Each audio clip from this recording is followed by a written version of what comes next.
stood at the observation window of the Coalition space station, his three eyes watching the stars with careful attention. He was a species known across the galaxy for their wisdom and peaceful ways. His people had not fought a war in 40,000 years. They had removed violence from their nature long ago, changing their very genes to become perfect beings of logic and reason. The station was massive, floating in neutral space where all the galaxy's civilized species could meet. 47 different races called the Coalition home. They shared technology, traded goods, and kept the peace together. It was a beautiful dream made real. Had come here with a mission. The Council of Elders wanted him to study the members of the Coalition, the humans. These strange creatures had only joined 5 years ago, and already they were causing concern. Their military was too large. Their weapons were too aggressive. Their soldiers seemed to enjoy something the Elders called warrior culture. It was disturbing. You must observe them, his superior had told him before he left. Document their ways. Help us understand if they are truly ready to join civilized society. A soft chime interrupted his thoughts. His data pad showed a message. The human vessel was arriving, adjusted his recording equipment, and made his way to the docking bay. The ship that came through the station's energy barrier was not what he expected. It was with damage from old battles. The hull showed repairs in a dozen places. Humans called it the Defiant Dawn, and it looked like it had lived up to its name many times. The airlock opened. The first human to step out was tall and straight-backed. His uniform was neat but worn. Captain, the data file said, age 38, commander of this vessel, veteran of something humans called the Colony Wars. Welcome aboard the station, Captain, said in perfect human English. He had studied their language for months. Looked at him with dark eyes that seemed to see more than they should. Thank you. You must be the observer they told me about. I am of the. Your government has agreed to let me accompany your crew for research purposes. Research, smiled, but it did not reach his eyes. You want to see if we're too dangerous for your peaceful galaxy. Felt uncomfortable. Humans were good at reading intentions. I want to understand your people better. Fair enough, come on then. I'll introduce you to the crew. The inside of the Defiant Dawn was functional and plain. No decorations except for one wall in the common area. On it were photographs, hundreds of them. Faces of humans, smiling or serious. Our memorial wall, a woman's voice said, turned to see a human in a medical uniform. She was younger than the captain with kind eyes. I'm doctor. Every person on that wall served on this ship. Some retired, some didn't. They died, asked. Yes, we remember them all. This was strange. Most species only remembered their greatest heroes. Humans seemed to remember everyone. Lieutenant was the third person he met. She was the tactical officer, responsible for weapons and defense. She was examining something on a screen when they entered her station. More patrol routes, asked her. Yes, sir. The frontier colonies are nervous. There's been strange activity near the border with space. Knew about the sovereignty. They were a hostile empire that had destroyed 14 civilizations. The coalition had negotiated a tense peace with them 20 years ago. Neither side trusted the other. Probably just their usual posturing, said, but his voice carried doubt. Spent the next 3 days learning about the ship and its crew. He found humans fascinating and confusing. They laughed easily but could become serious in an instant. They argued with each other but worked together perfectly. They had emotions that seemed to guide their decisions as much as logic did. On the third day, everything changed. Was in the observation deck when the alarm started. Red lights flashed. The calm of the station turned to chaos in seconds. All ships to alert status, a voice said over the speakers. We have received multiple distress signals from the colony system. The sovereignty has launched an invasion. Felt his breathing quicken. They were attacking. This was supposed to be peacetime. The coalition would need to respond. He made his way to the station's council chamber. Representatives from all 47 species were gathering. Humans stood together in one corner. Captain was among them, his face hard. The debate started immediately. The representative spoke first. "We must consider this carefully. Any military action could trigger a full war." "The treaties must be reviewed," said a delegate from the collective. "We need to understand what laws have been broken. Protocol requires unanimous agreement before military deployment," another voice added. Watch the humans. They were not speaking. They were just listening and growing more tense with every minute that passed. Finally, after 3 hours of debate, Captain stepped forward. "How many people live in the colony?" The chamber went quiet. "Approximately 400,000, someone answered. "And how long will this debate take?" No one answered. Looked around the chamber. "My people have a saying, evil wins when good people do nothing. We won't do nothing. We're deploying to." "You don't have authorization," the representative protested. "We don't need it. Those are people dying out there. Permission or not, we're going." The human delegation left the chamber, found himself following them, his academic interest now mixed with something else. Fear, perhaps, or curiosity about what would happen next. In the docking bay, the Defiant Dawn was already preparing to launch. Other human ships were doing the same, counted 200 vessels powering up their engines. "Observer," called to him from the airlock. "You wanted to study us. Now's your chance. Are you coming?" Should have said no. He should have stayed and filed his reports. But something made him move forward, made him climb aboard that ship with its memorial wall and its determined crew. "I'm coming," he said. As the Defiant Dawn pulled away from the station, looked back. The Coalition Council was still debating, still discussing, still following protocols. And humanity was already gone, marching to war without anyone's permission. He began recording his observations. He thought this would be a brief footnote in his research. He was wrong about many things. That was just the first. The jump through hyperspace took 6 hours. Spent that time in his assigned quarters trying to understand what he was seeing. The crew of the Defiant Dawn moved with purpose and speed, but there was no panic. They had done this before. He watched them prepare for battle. Engineers checked weapons systems. Medical staff set up emergency stations. Soldiers loaded equipment and checked their armor. Everyone knew their job. Doctor found him watching from a corridor intersection. First time seeing humans prepare for combat. "Yes," admitted, "your people move like this is normal." "It is for us. We've been fighting since before we reached the stars. Wars are part of our history." She paused, then added quietly, "We hope they won't be part of our future, but we're ready if they are.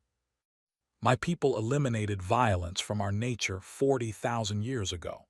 We see conflict as a disease that can be cured." Smiled sadly. "Maybe you're right, but the cure hasn't reached everyone yet, and until it does, someone has to stand between the disease and the innocent." The ship lurched as it dropped out of hyperspace, grabbed a handhold to steady himself. Through the observation screens, he could see the system. It was on fire. Warships surrounded the colony's main planet. Their weapons lit up the darkness, striking the planet's surface again and again. Smaller ships were fleeing, desperate civilian vessels trying to escape. "Battle stations," his voice came through the speakers. "All ships engage at will. Priority targets are vessels targeting civilian craft. Get those people out." Watched in horror as the human fleet charged forward. They were outnumbered 3-1. The ships were larger and better armed. This was suicide. The battle started with terrible violence. They had not expected the humans to arrive so quickly, but they recovered fast and returned fire with devastating power. The Defiant Dawn shook as energy blasts hit its shields.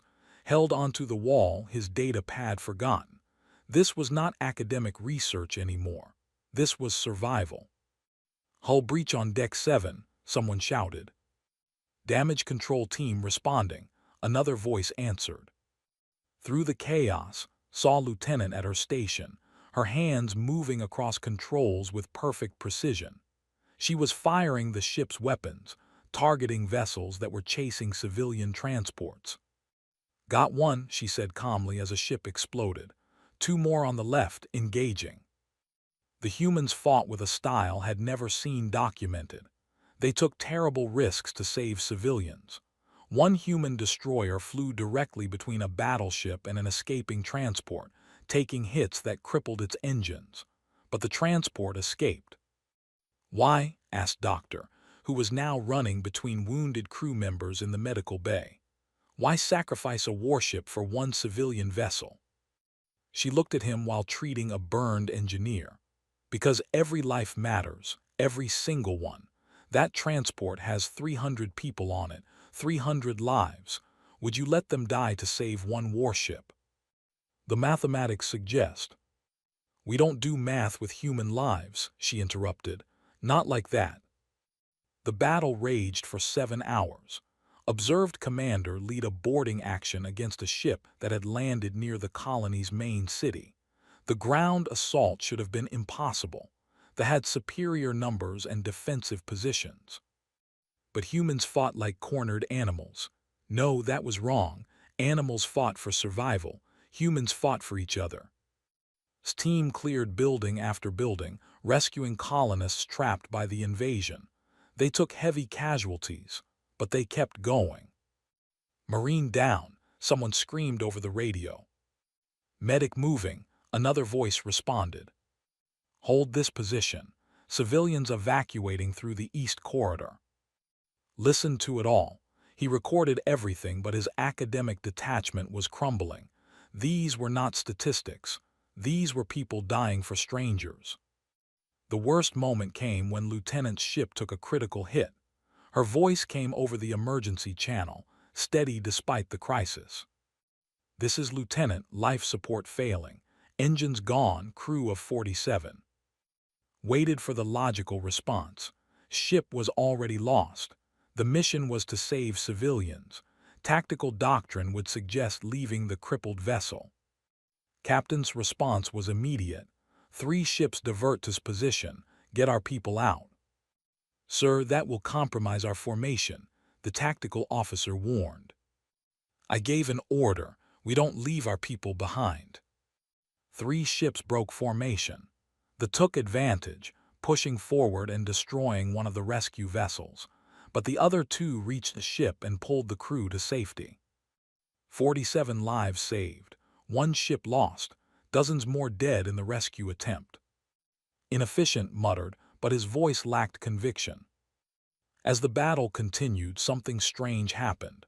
They began to pull back. Not because they were losing. The mathematics still favored them. They retreated because the humans kept coming, kept fighting, kept refusing to calculate the odds. By the time the human fleet was shattered. Half their ships were destroyed or crippled. The Defiant Dawn had hull breaches on 4 decks. Life support was failing in 2 sections. But 90% of civilians had been evacuated. Walked through the ship afterward. He saw engineer welding a damaged wall, joking with his team despite obvious exhaustion. He saw medical staff working on the wounded, their hands steady even as they fought their own tears. He saw captain standing alone on the bridge, looking at the list of casualties. We saved them, doctor said, finding in the corridor. She looked exhausted. Her uniform was stained with blood, some human, some alien. 90%, that's good. At what cost? Asked. Your fleet is destroyed, thousands of your people are dead. Yes, she met his eyes. But 360,000 civilians are alive. That's what we came for. Later, interviewed some of the rescued colonists. A young girl named approached him. She was maybe 8 years old, her face dirty and her eyes wide. Are you here to help us? She asked. I'm an observer, said. I'm here to study the humans. Oh, she looked disappointed. I thought you were like them.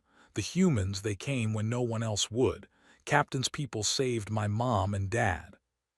I'm glad they're safe. Are you going to watch them some more? Yes. Looked at him with eyes too old for her age. Then tell everyone what you saw. Tell them the humans came for us. That night sat in his quarters reviewing his recordings. The evidence was clear and disturbing. Humans fought with controlled insanity.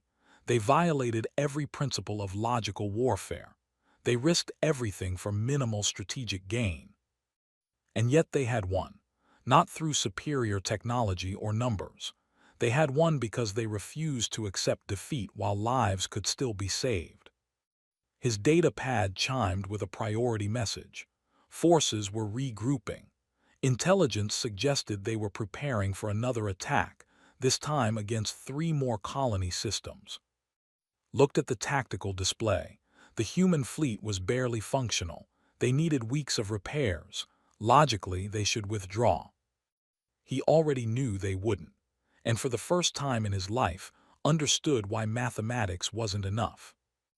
The human fleet limped to Rally Point Omicron, an empty stretch of space far from any inhabited system.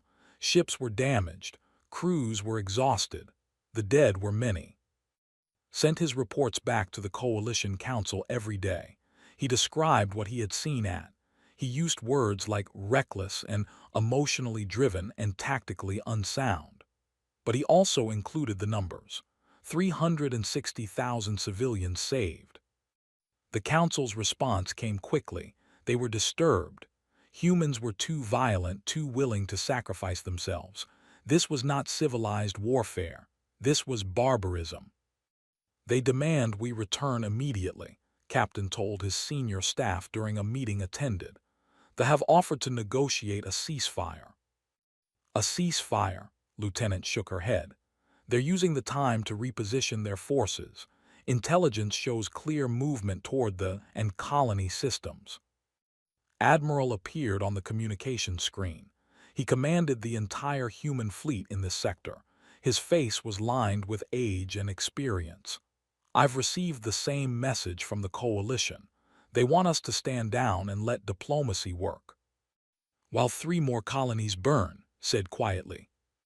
Yes. The room fell silent, watched the humans carefully. They knew what was coming. They knew the choice they faced. We'll be expelled from the Coalition, someone said. We'll be fighting alone against impossible odds, another added. Admiral looked at each person on the screen. Vote, all in favor of returning to Coalition space. No one raised their hand. All in favor of continuing to defend the colonies. Every hand went up. Then we fight, said. May whatever gods are listening forgive us for the price we're about to pay. The meeting ended, found himself confused and frustrated. You're going to throw away everything, he said to Captain afterward. Your place in the Coalition, your trade agreements, your diplomatic relationships, for what? Colonies that aren't even yours. Looked at him with tired eyes. We didn't join the Coalition to be safe observer.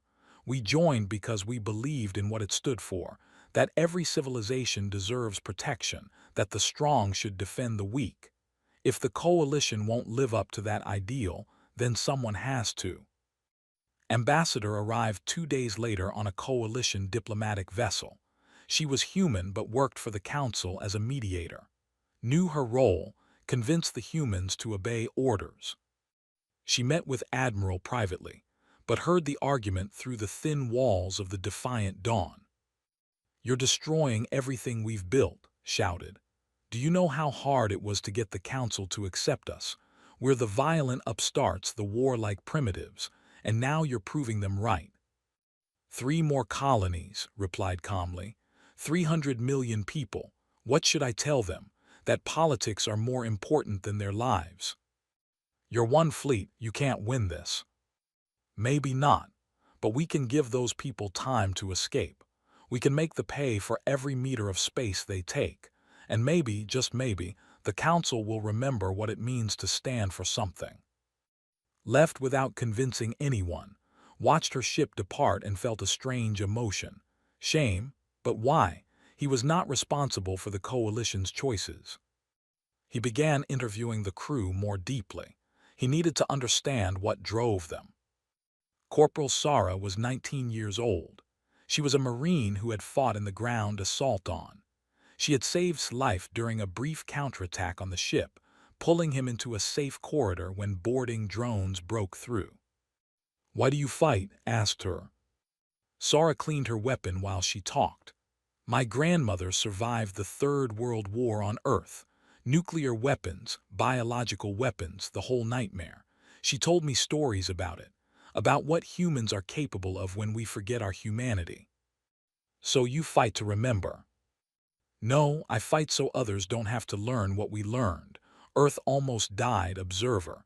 We came within hours of extinction.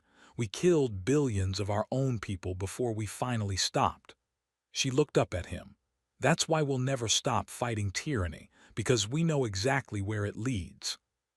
Spent nights reading human history. It was brutal and beautiful and terrible. Wars that lasted years. Genocides that killed millions. But also stories of resistance, of people who stood against evil even when they knew they would lose. There were names that appeared again and again in human culture. Thermopylae, the Alamo, Stalingrad, places where humans had made last stands, where they had fought against impossible odds for principles they believed in. "You worship defeat," said the doctor one day. "No," she corrected him. "We honor sacrifice. There's a difference. Those people lost their battles but won something more important. They proved that some things are worth dying for, that truth matters more than survival." They attacked sooner than expected. A battle group ambushed the human fleet while they were still conducting repairs. The fight was brief and brutal. The observation shuttle took damage. The engines died. Life support began failing.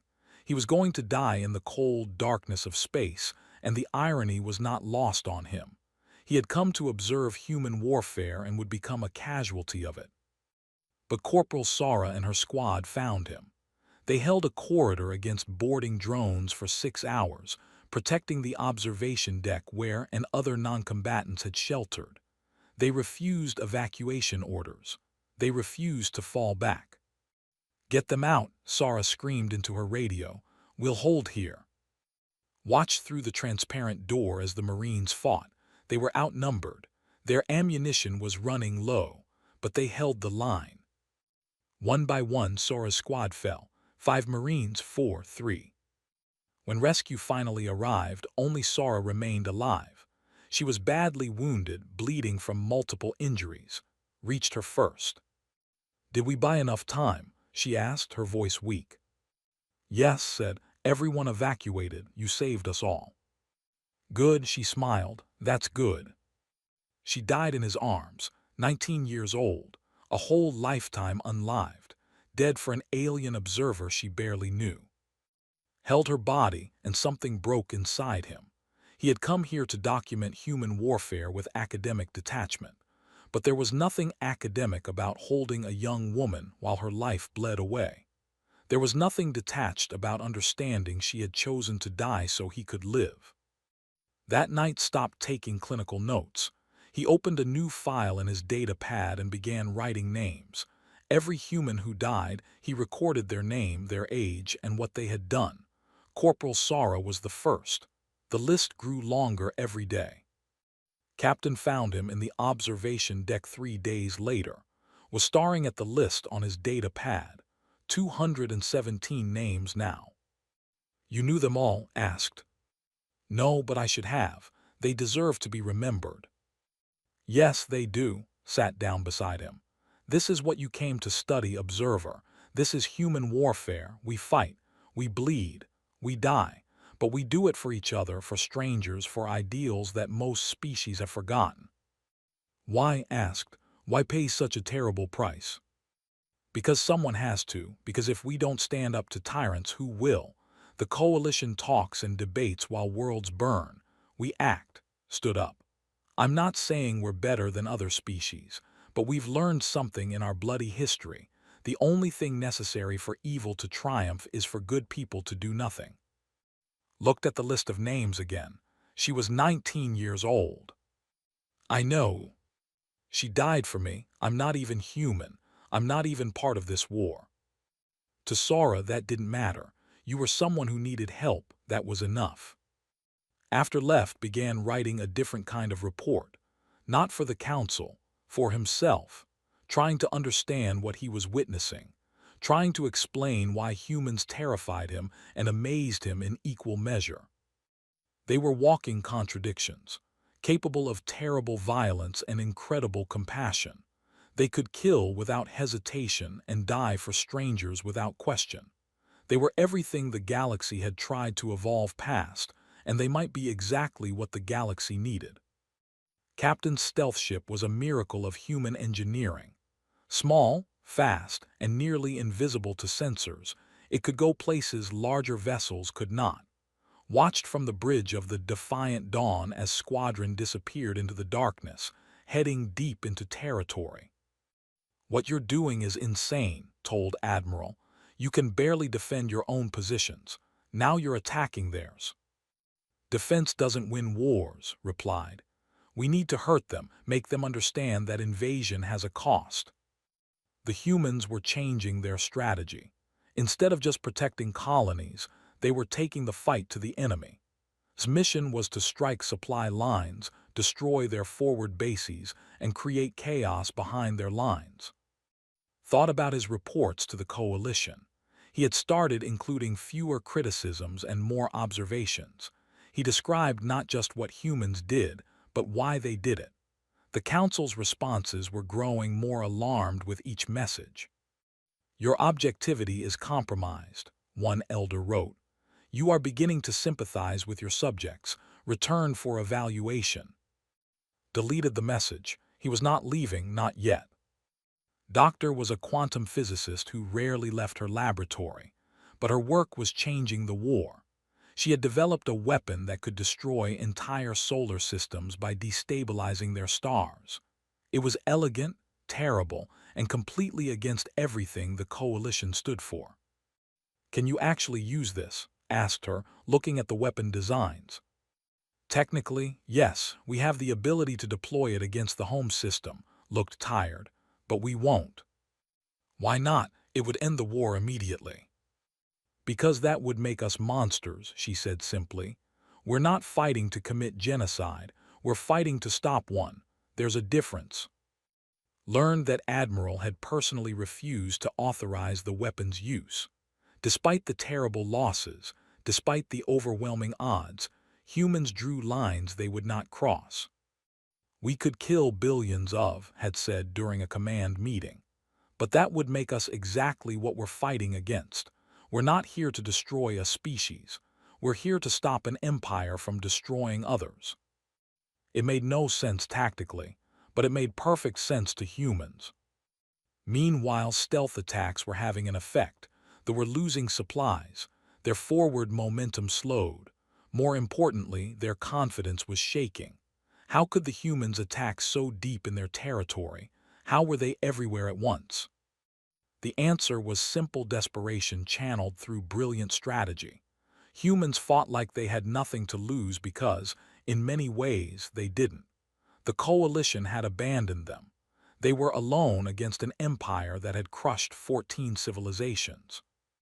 Was studying intelligence reports when something caught his attention. The humans had discovered prison camps on 3 captured worlds. Thousands of civilians from conquered species, held in terrible conditions. What will you do? He asked Lieutenant. Free them, she said without hesitation. That will cost you strategically. They will respond by reinforcing those systems. Then they'll reinforce them. We're still going. The liberation of the first prison camp changed something. Went with the assault team, documenting everything. He watched humans risk their lives to save aliens they had never met, species the humans didn't even have names for. The prisoners were starving, sick, and broken, but when the human Marines arrived, something rekindled in their eyes. Hope. One alien, a member of the species, grabs arm. Who are they? He asked. watching the humans distribute food and medical supplies. They're humans from the Coalition. The Coalition sent them. No, admitted, they came on their own. The alien stared at the humans in wonder. Why would they risk this for us? Had no answer, or rather he had too many answers, because humans believed in something beyond mathematics and logic, because they thought every life had value, because they were fundamentally, stubbornly unwilling to accept injustice. The liberation mission started a chain reaction. Prisoners returned to their home worlds with stories of human rescuers. Conquered species began to resist their overlords. Small at first, sabotage, hidden messages, refusal to cooperate. But small resistances grew. On 30 worlds, rebellions started. The Empire suddenly faced fights on multiple fronts. Their resources stretched thin, their attention divided. Documented it all. This was not traditional warfare. This was something else. Humans were not just fighting the military. They were fighting the idea that they could not be stopped. Hope is a weapon, Doctor explained to him. Every person we free, every colony we save, every time we stand against thee and survive, it sends a message. Resistance is possible. Al of the was studying humans too, intercepted some of his communications. The commander was disturbed by what he found. These humans have fought themselves for thousands of years, Al reported to his superiors. Constant warfare, yet they did not go extinct. Species that war with themselves for that long either destroy themselves or become something else entirely. They were beginning to understand their mistake. They had assumed humans were just another coalition species, soft, peaceful, easily conquered. But humans were coalition members who remembered how to fight.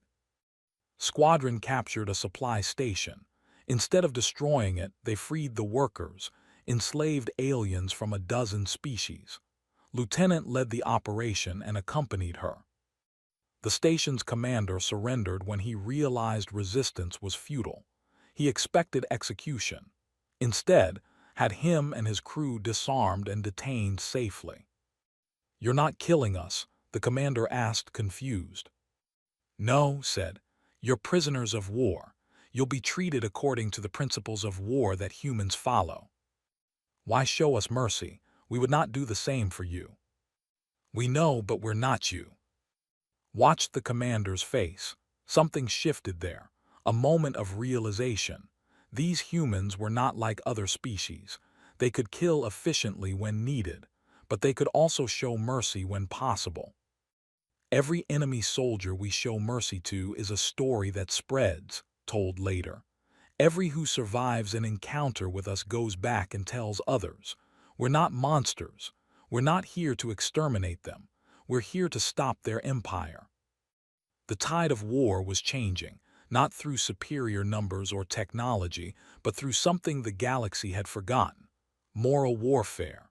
Humans fought for principles, not just survival, and that made them far more dangerous than any weapon. The empire began to fracture. Worlds that had been conquered decades ago saw the rebellions and joined them. Soldiers began surrendering rather than fighting to the death.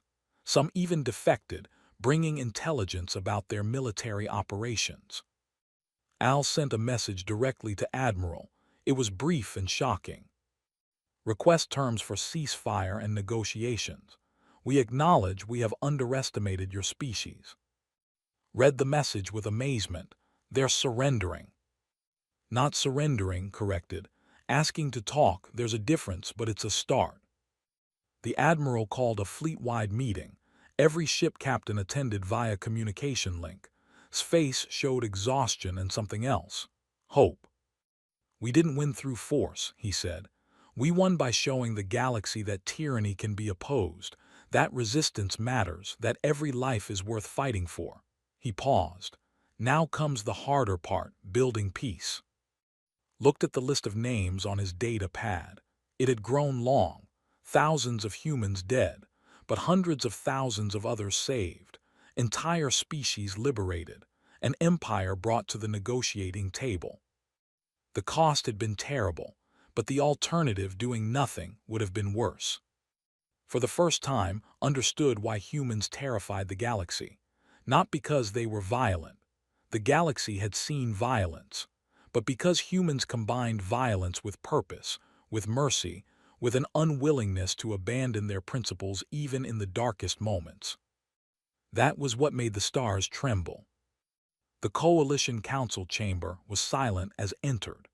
Representatives from all 47 species sat in their designated areas, waiting.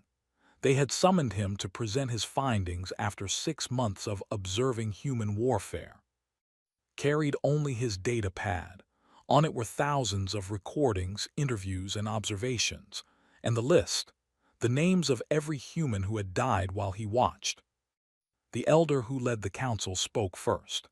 Observer, you were sent to document human military behavior and determine if they are suitable members of civilized society. Please present your report.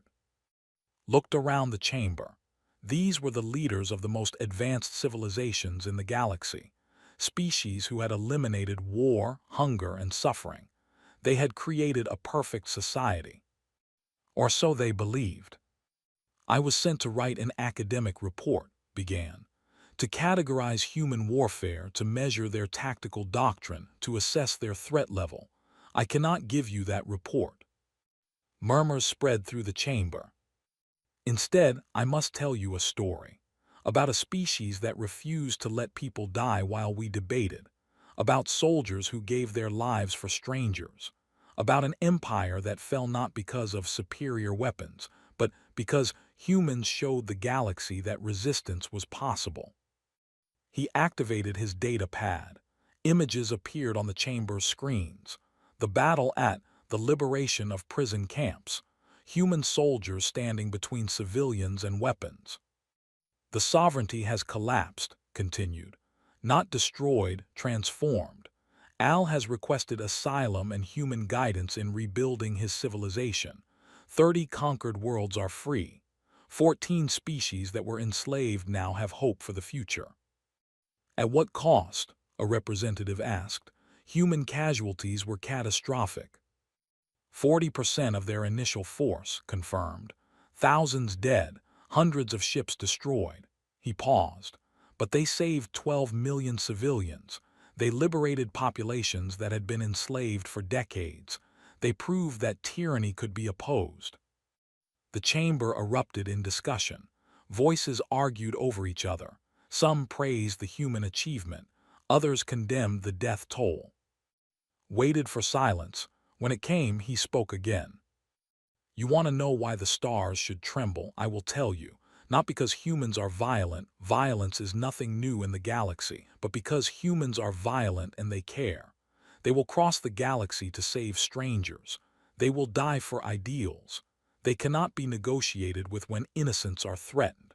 They cannot be bought. They cannot be frightened into submission, and they will never abandon you. That makes them dangerous, the elder said quietly. Yes, to tyrants, to slavers, to empires built on fear and conquest, but to the innocent, humans are the most reliable friends you could ask for. Pulled up another image.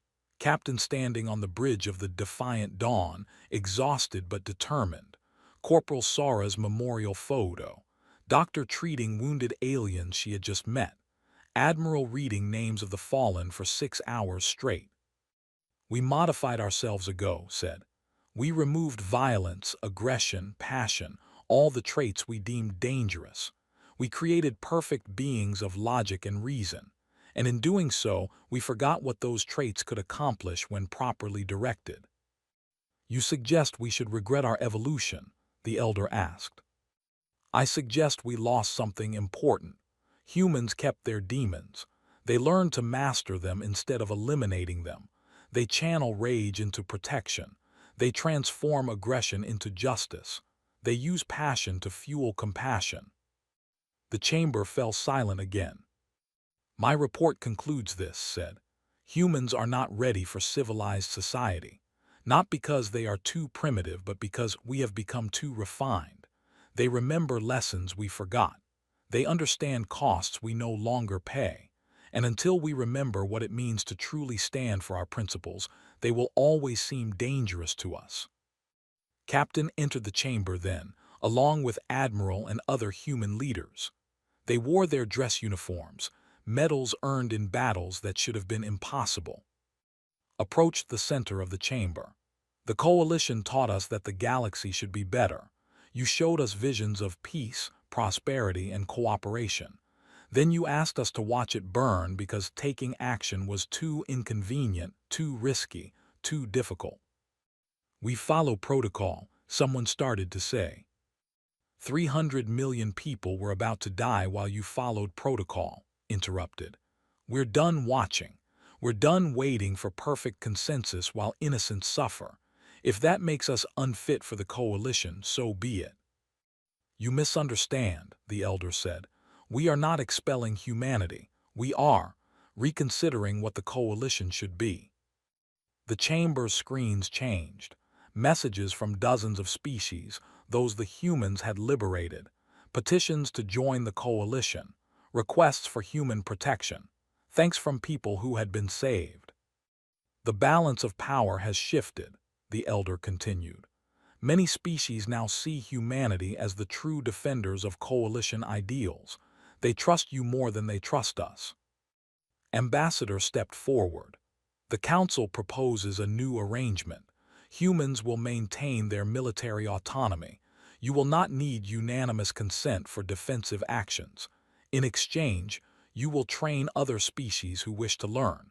Help us remember what we forgot. Admiral looked at his fellow humans. They nodded. Agreed, he said, but we have conditions. Any Coalition member who requests help will receive it. No debates, no delays. Lives matter more than politics. Accepted.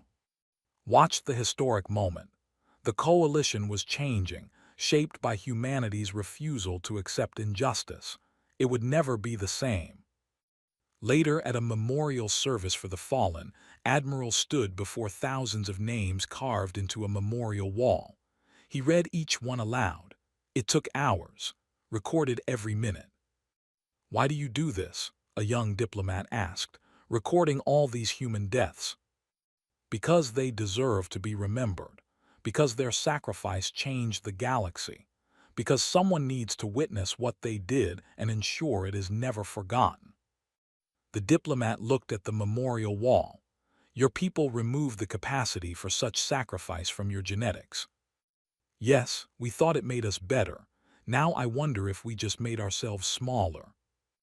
Had made a decision during his return trip to Coalition space. He requested a transfer from the diplomatic corps. He would serve as civilian liaison aboard the Defiant Dawn. You want to stay with us? Captain asked when submitted the request.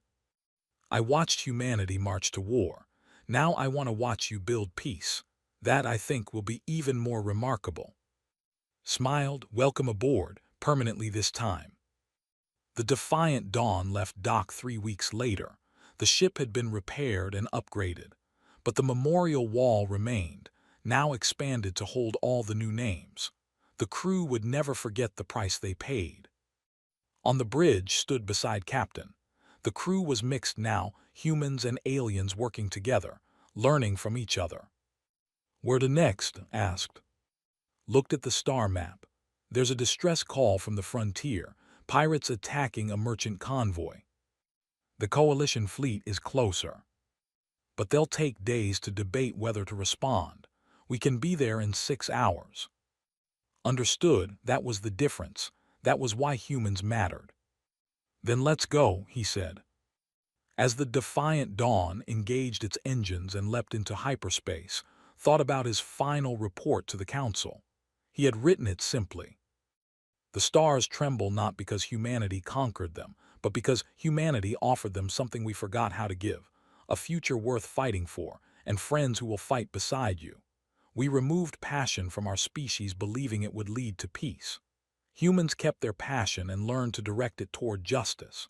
Perhaps true civilization is not the absence of violence, but the wisdom to know when violence is necessary to protect the innocent. In this, humans are not our students. They are our teachers. Outside the ship, stars streaked past. Ahead lay the unknown and the next people who needed help. The defiant dawn raced toward them. Because that was what humans did. They answered the call.